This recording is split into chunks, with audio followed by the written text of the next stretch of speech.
Welcome to Something to Talk About from the Bainbridge Island Senior Community Center. I'm Reed Price. I'm the director of the center, and we're going to be talking about traffic on Highway 305 here on Bainbridge Island today with some folks from the Washington State Department of Transportation. Before we do that, I want to acknowledge that we are meeting on the ancestral homeland of the Suquamish people, the people of the clear salt water, who have been living on these waters of the Salish Sea since time immemorial. We continue to learn from their stewardship, and we are grateful for their hospitality. I'd also like to thank Fieldstone Communities of Bainbridge Island, which offers independent and assisted living and memory care. They are a sponsor of the Something to Talk About programs. You can find out more by going to their website, fieldstonecommunities.com, or call 206-594-1010 and ask for Celia or Jamie. Today we have Sarah Ott here. She's she's an engineer with the Olympic region of the Washington State Department of Transportation, and we have been here on the island figuring out how to deal with what's been a complicated situation for quite a while, which is the Olympic Drive to 305 connection with people. And I know this is a problem, Sarah, all over the Puget Sound because ferry terminals are a lot more busy than probably when the slips were first put in. But you've done some reorganization of the traffic there, and then we find out that there are a couple other projects that are going to be happening along 305. But I know that it was probably about 4 months ago that you made some changes to the Winslow Way and 305 intersection, and I'm just wondering how it looks at this point from the DOT point of view.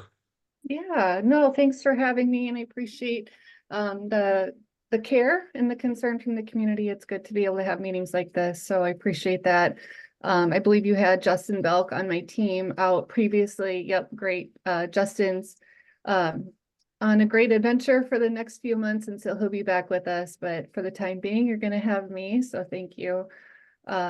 Yeah, we have been responding. We've been trying to make minor incremental improvements for the last 20 years. It seems like it's been a long running. How do we make this work for all of the users on Bainbridge, people in vehicles, people on walking and biking and ferrying and all the things, right? There's a lot of complexity in this area. So we've been making improvements incrementally with response from the community and requests from the community over the years. But yeah, this last summer and fall, we really, let's dive into this quite a bit more. So it's more significant change than maybe what we've done in the past. We were trying to create space and time separation. We know that that works the best for people walking and biking is when there's separation in physical space and separation in time. And so there's reducing those conflicts. And that's what we tried to do. And we'll continue to make adjustments. We have worked, for example, with our Google Maps and navigation app partners. We have no control over their services, but we do try to work together. At least we try to work with them and they try to work with us. So that's been a good thing. And so now those apps are responsive for better lane guidance. So that's a good, we don't control them, just to say that one more time.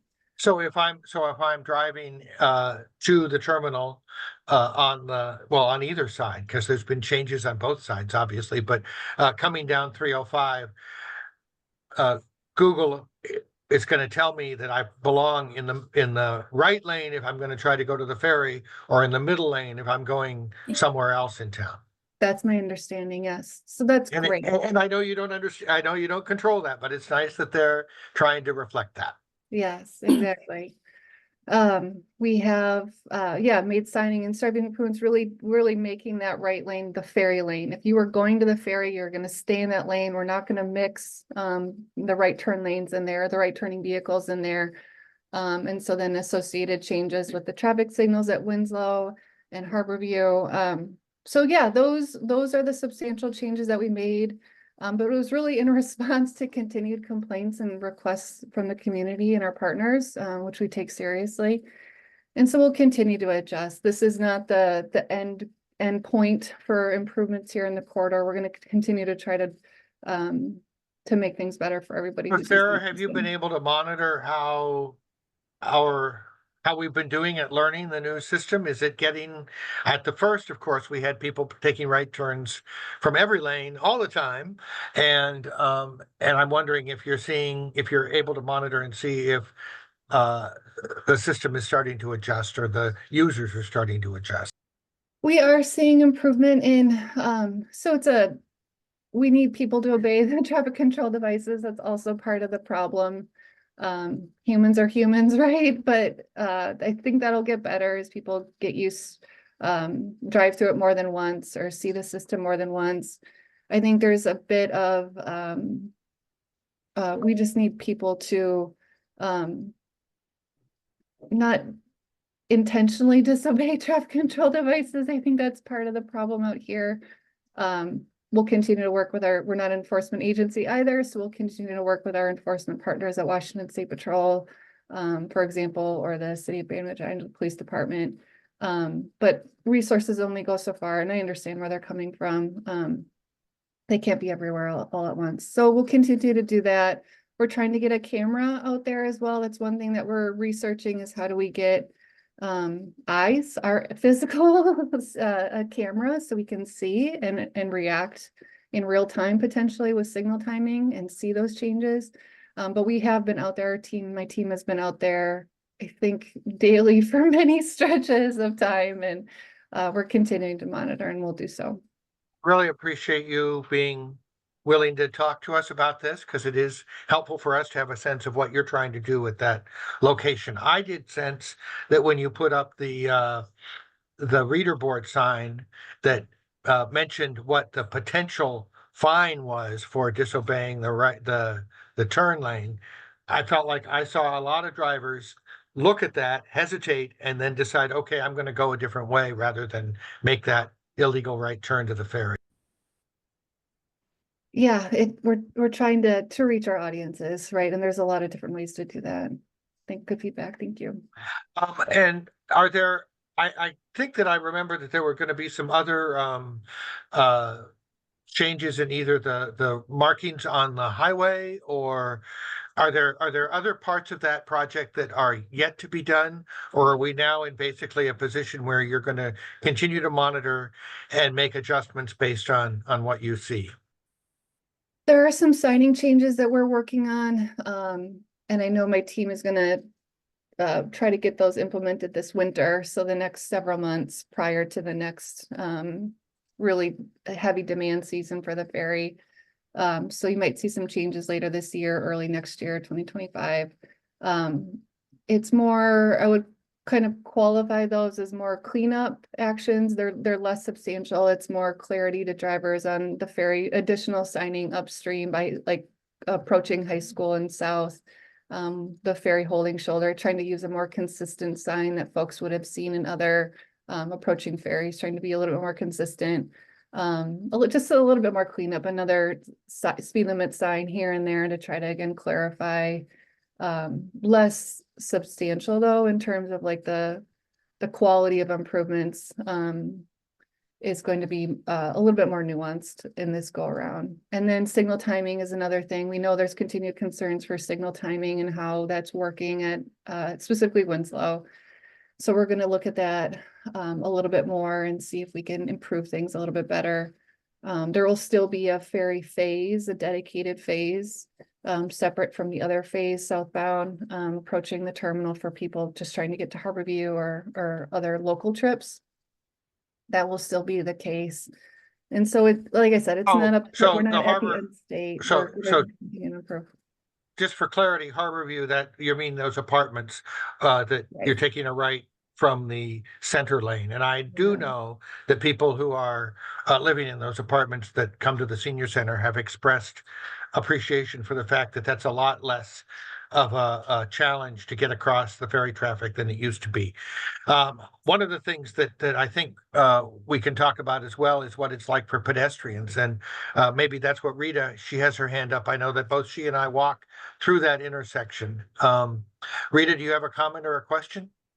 Yeah, I was just gonna say, and it's probably nothing you guys could do. There's two things. I'm just surprised at how many people turn right onto Winslow from the ferry only lane still. And And, but when I'm crossing and I'm going down Winslow, the people who are turning left onto 305 will run that yellow or red light. And so I always hesitate, usually have my hand out so I can go like stop. But it's really a little crazy right there. And I know you know that, I'm sure. The other thing that I was gonna say is on the signage on 305, like just after you pass High School Road, I think there needs to be more than one sign. And it needs to be large so that people can see it and get over. I mean, otherwise they're almost down to where they're down far, and then it says ferry line only. If you don't know that, and especially in the summertime, we have so many people that come. And then how, if they can't turn right off of Winslow, on the ferry like they used to, there needs to be some signage or something so people know where to go and what to do. All right, you mean like, so an escape hatch, I'm here, I thought I was gonna take a right, how do I know that I And can, how did they get, if how do they're, they turn around? Maybe they'll turn around in the roundabout when that's built. I see. Well, usually what they do is they go up the Vineyard up there, and if traffic is not backed up too far, they'll do that little, they won't go all the way up. There's just a little way to turn around. I've been walking and seeing people do that a lot. I think that's helpful. Jessica, did you want to say something as well?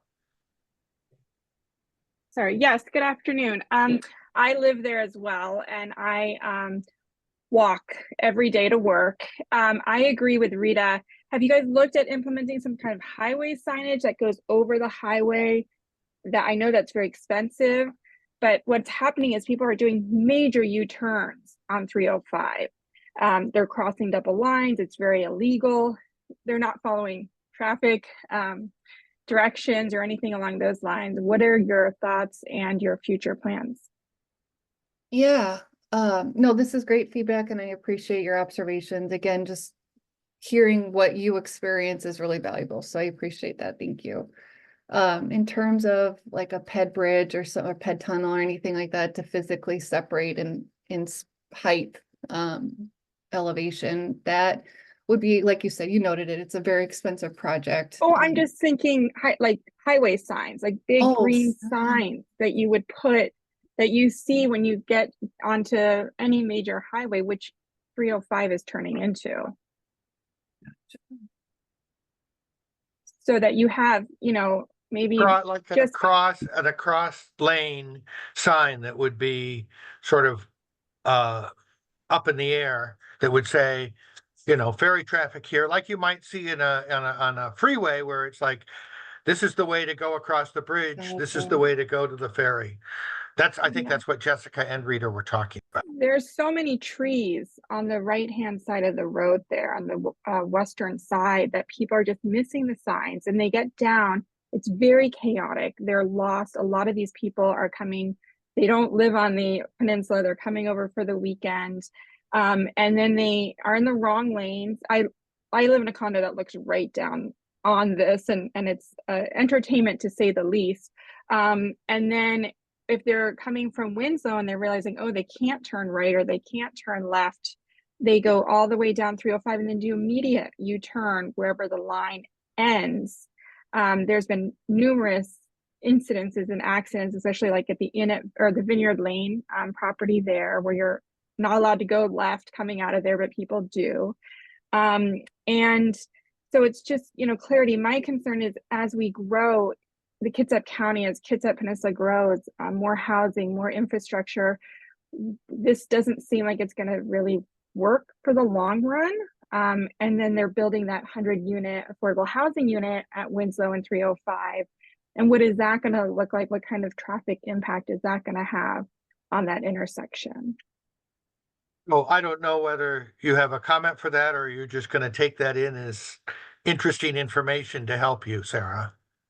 Yeah, I don't have, like I said, these are really helpful feedback and suggestions. I do want to talk to my team about some of the feasibility. Like, for example, with an overhead sign, it would require some sort of structure, so what is the cost of that? Is that something we Right. can afford? Because there's a very strict limits on what we can spend with what money, and a lot of detail I can get into if that's interesting or not. But I will take it back. I will look into it. I can't commit to it at this point, but Right. I think that's the point of this call, is more to hear where you are in the process, and you can hear some of this feedback. Okay.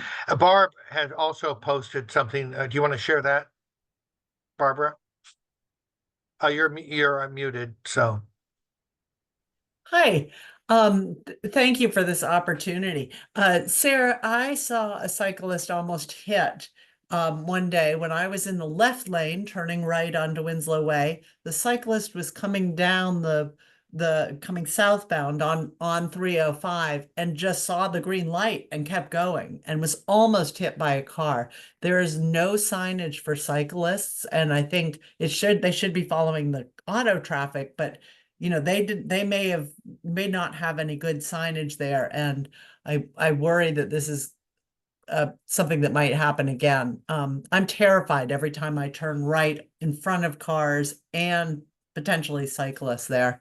But I also wanted to point out that since the change has gone into place, the traffic is so much worse on Winslow Way. It will back up and actually block Beijing, not infrequently.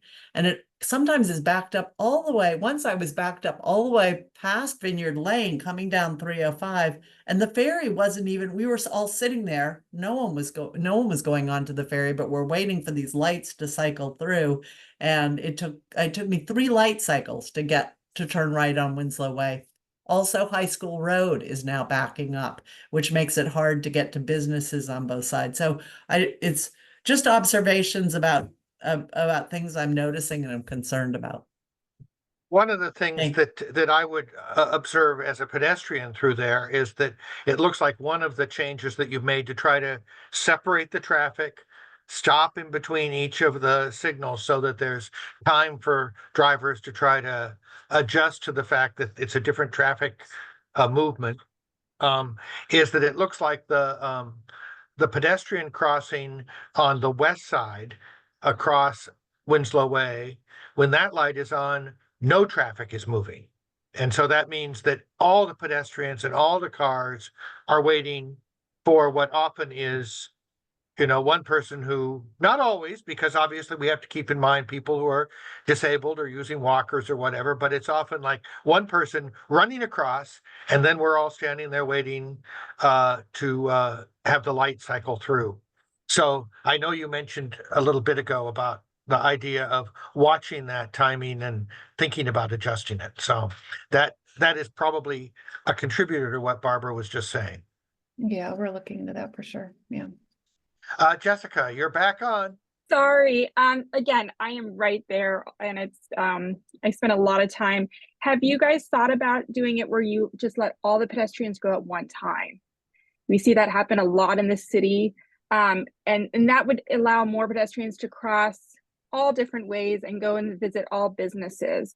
Right now, with that extra, I think there's even 2 pedestrian cycles that are extra added since this whole maneuver, where maybe you just stop traffic and pedestrians can go. Yeah, one note about that is, of course, there is a lot of pedestrian traffic that comes off that ferry, as you may know, because it's so convenient for tourists in the heavy summer months. I interrupted you though, Sarah. That's okay. No, again, good feedback. That is kind of what we were trying to do with this one, like you had mentioned, a pet phase, and then the person scampers across, and then we continue to wait because we can't detect, there isn't pedestrian detection like that. So we could, the pros and cons, that's what we were trying to do kind of on the light side. It's, as you've noted, it is creating congestion when there aren't enough pedestrians to make it obvious why it's all red for all the vehicles. So pros and cons, it is something that we're looking into, and we do recognize that there have been some vehicle delays that are not working well for the folks using the intersection either. So we're looking into that. I don't have a great solution at this time picked out, but it is something that we've noted. Yeah. A lot of the tourists will run across the street because they're waiting so long for their Right. signal, and then they think it's not working, and then they don't. We all know the cycles, but they don't. So there's that, and then I think the reader board side has been removed. The reader board side that said if you turn right you'll get fined, that has now since been removed. So And I did think that it was working to some degree.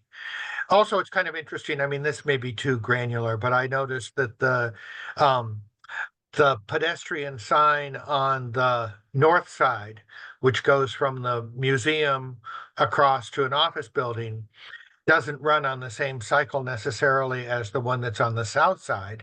And so if I'm a pedestrian who sees that the north side is getting, the traffic is stopped to let people cross on the north side of Winslow Way across 305, and I've got a don't walk sign, I'm inclined to try to walk because I know that it really should apply to both sides. Just another observation.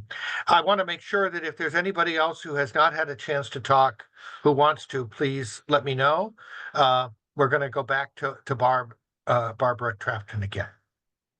I just wanted to say that last time I timed it, there was an 8-minute wait, but it's been a while since I've done it on the north side.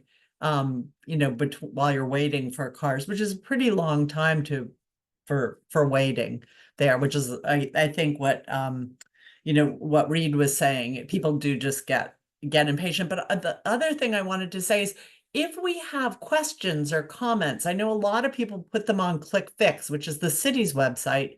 I don't know how often they go to you. It would be really great if there was somebody, maybe it's you, Sarah, that community members could just offer thoughts and feedback to as we go along here. Yes. Is that something you could answer, Kara, about overall input to DOT? Yeah, yes, we have a region email that you can send those comments and those feedback to. It's orfeedback@wsdot.wa.gov. And those questions and feedback get forwarded to myself and to Sarah. Thank you. That's really helpful. And we hope you don't get inundated, but it's useful. It feels great to be able to say something, to share these observations, to feel like at least somebody has a chance to hear them. And the crowd may come up with, as I think we've heard today, some interesting ideas about ways that we might be able to discuss this. Mary Beth, would you like to unmute and share what you're thinking? Hi, thanks very much. Yeah, there's no signage anywhere in Winslow, on High School Road, on Madison, that directs people to exiting the island. So what we see are people doing what they think is the right thing. They're returning to where they came on island. And they're going to Winslow, they're going to 305. They're waiting, excuse me, pardon me, substantial amounts of time in line, thinking they're doing the right thing, only to be redirected when they get up to that final intersection. And then we see them taking off up 305 or going up and doing U-turns and doing a lot of unsafe maneuvers because they're trying to get corrected. Has there been any discussion at any point about trying to figure out how do we direct people to the right route? Do we put QR codes up along Winslow? Are there merchants that have little maps? None of the GPS systems right now that I've used, and I've used two, direct people toward the correct way to do it. So then we get upset because people are doing it incorrectly. So how do we fix that? Yeah, great question. It's something I would want to talk with the city folks about, the Public Works Department, your Public Works Department. I would want to have that conversation. What is the role of, yeah, you came up with some good ideas. Like, is it highway signing that then like WashDOT would, or the city would, Public Works would endorse, or is it more of a grassroots kind of business, like getting at the business grassroots level? Like, it's a great question, and I don't have a solution for you off the top, but it is something I would want to talk to the city about is, yeah, what makes sense? What's the right way to tackle this? Yeah, good question. I guess what you're suggesting, Mary Beth, is that if I get off the ferry and take a left turn or a right turn and go somewhere, I'm thinking that if I just reverse course, I can take a right turn back onto the ferry or a left turn back onto the ferry, when what you have to do is go up at least to High School Road Yeah. and get It's- in line. Exactly. It's super counterintuitive. We're asking people to drive nearly a mile away from the ferry terminal to turn around to get back to the ferry terminal. And like I said, none of the GPS systems right now have caught up with that. That's not what they're telling people to do. So then we naturally have a lot of bad feelings and miseries on that one. I had one more question too. I And will this- say that I think before you got on, Sarah noted that Google has at least started to update with Good, the okay. with the That's traffic, awesome. but it takes a little while for these other services to try to figure out what we're doing, I'm guessing. Yeah. Yeah, your second. My second question was this, we made this change in order to do what? And I wonder what the data was that prompted us to say, we need this change. And then how do we assess right now whether it's been in fact impactful and good for that? It feels to me like we did a cardiac assessment, that we said in our hearts, we feel like we need to do something because people were upset about line cutters. There was a lot of hue and cry. But what was the data that we used to look at to drive the response? And then how do we assess whether we've made the right response? Yeah, about 20 years of complaints on and off from the community is certainly one of the big driving factors. Success at other ferry terminal, state highways leading into ferry terminals, what we're trying to do and what we have done at Bainbridge is exactly what has worked really well elsewhere. So a good history from that standpoint. Known crash data occurs with peds and bikes when there isn't separation in time and space. And so just good engineering practices and principles of what we learned elsewhere, applying that here. So yeah, that's what's led us to this in short. And I think there are some improvements. I don't think it's perfect. I don't think we've landed to the end state. I think we'll continue to work on improvements. But yeah, a long history is what's got us here, and we'll continue to work together with our Are you partners. seeing a reduction in the amount of concerns and complaints about this now that we've got the new situation? Because I'm just, like I'm saying, anecdotally and using a cardiac assessment, this is a topic of great concern on like the social media associated with the island, the city manager's reports. And anything that we're seeing on this end is that there's a tremendous amount of concern around this. So I'm not saying that there's been an improvement in any of the certainly citizen concern around this. There's greater time for offloading. There's greater time for onloading on the ferry. The backups aren't improved. They're not working any differently or better than they were. So I'd be curious to know how you can identify ways that we can maybe make this better. There's a lot of ways to measure. Backups is one, vehicular delay is one, but safety of peds and bikes and reducing those conflicts is another, and making sure people have access across the intersection in a way that's better than it was before. So I think there's a lot of different things that we're trying to balance, and we'll continue to do so. And it is for sure, it's a problematic situation. As I said at the outset, we have a increasingly important ferry route. It's become even more so with the challenges with the ferries being less likely to run through Bremerton or Edmond. So that's added to the pressure, plus just population growth and commercial efforts to try to attract business tourists to Bainbridge business. And so, and then you have something like the harbor apartments that are tucked in there, and the restaurant that's down there, which I just have to appreciate that it's a difficult traffic situation. Rita, did you want to make another comment? Please unmute.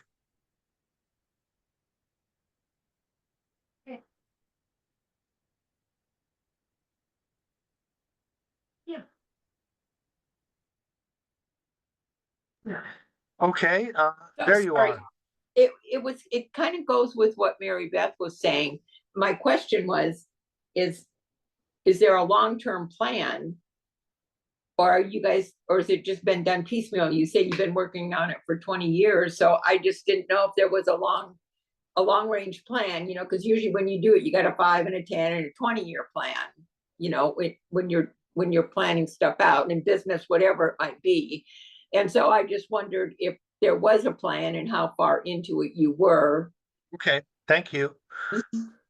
Yeah, so the only plan that's the formal plan, when I think of the word plan, I think about like a formal planning study. And that is what has been prioritized for the remaining corridor to the north. So there is no plan that goes with dollars for Winslow or Harborview or this part, this immediate section by the ferry terminal. There is no, to my knowledge, any funding associated with that. So the only way we would get to improvements right now in the foreseeable future is through like a low cost enhancement budget, which is my budget, which is small signing and striping and signal timing, small changes like that. Anything we more are- substantial would require we did- capital funding. And we did get a notification that there is a funding for a program that I think many of us did not even know was being considered, which is a roundabout at High School Road and 305. Right. And I'm yeah. wondering if maybe, I mean, I don't know what we can say about, I know that it's very early in that process, and probably the first part of that is to do some studies to see what the impacts might be and allow for things like the Sound to Olympic Trail, and of course, the backups from the ferry, which already go behind High School Road from time to time. Maybe that's an opportunity to put some money into that whole corridor to evaluate what the right long-term solution that Mary Beth and Rita are suggesting. Yeah, no, I'd like to clarify. Yeah, no, thank you. So the improvements at High School Road are really the way Washout is funded is we have very specific buckets of funding, and thou shalt not cross. And that's the situation here at high school is we have safety funding allocated to us by the legislature, excuse me, for safety improvements. And that is prioritized across the state. High School Road is an intersection that was prioritized for safety improvements for safety funding, funded by safety funding only. So it can't be transferred. We can't use that funding anywhere else. It's just for High School Road. And so that's where that project initiated.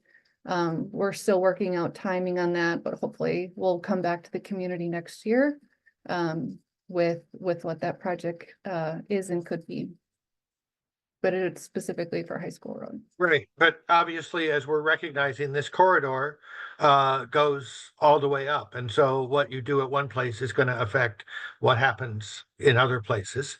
Maybe there's a possibility to recognize that in the research that you'll be doing. I don't know. The other thing that I've heard about is that there was an earlier discussion about Day Road having a roundabout. But that's kind of a complicated intersection with 3 roads coming together. Actually, even 4, if you look just a little further out beyond to the west. And my understanding is that some hurdles that were there around drainage have been cleared, but the funding is not there to move forward. Have I got that right? Yeah, and Kara, I might ask for some help on this. I'm not the lead on that project. My understanding is that we are in the early stages of design and that some of the complications, like you had mentioned, have been cleared with the help from our partners, like Kitsap Transit was a big partner. So I think there's some movement there, but I'm sorry, I am just not the dedicated person in charge of that project. Kara, maybe do you know or?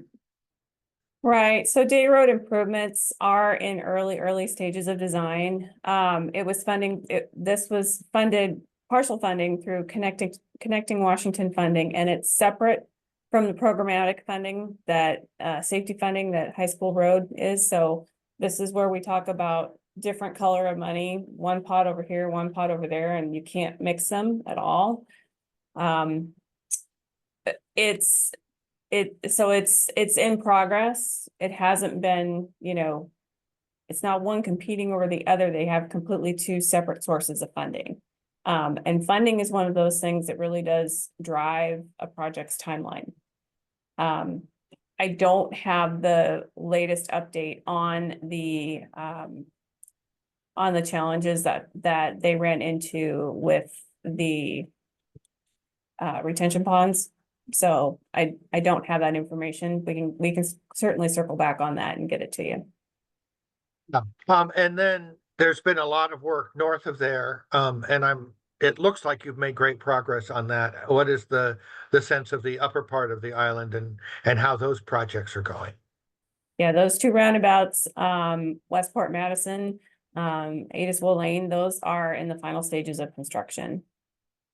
And I think it's important to point out there was a 2017 Kitsap Transit study, a corridor study that looked at 305, basically from the ferry terminal all the way up into Poulsbo, and identified several different roundabouts along that corridor.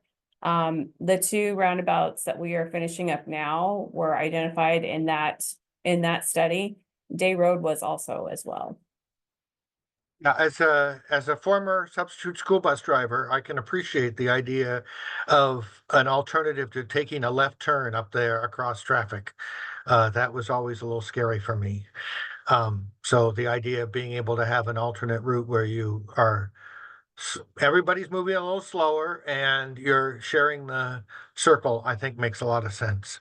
I know that roundabouts get a bad rap just because they're well, one reason I think is because they do sort of interrupt the flow of traffic, but that's in part what they're designed to do, is to keep it steady, but at a slower pace.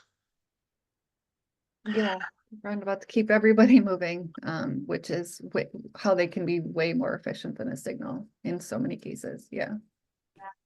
Okay, well, I know that that this is not going to get solved in our call today, but I really do appreciate you taking the time. Douglas, you have a question or comment, please unmute and maybe put on your video if you can. Thank you. Okay, let's see. All right, the roundabouts are 15, 20 miles an hour, but the highway speed sign shows 50. It's a single lane, no passing. If a roundabout is 15 or 20, why would you expect the cars leaving the ferry going at 50 miles an hour not to wind up in a long queue?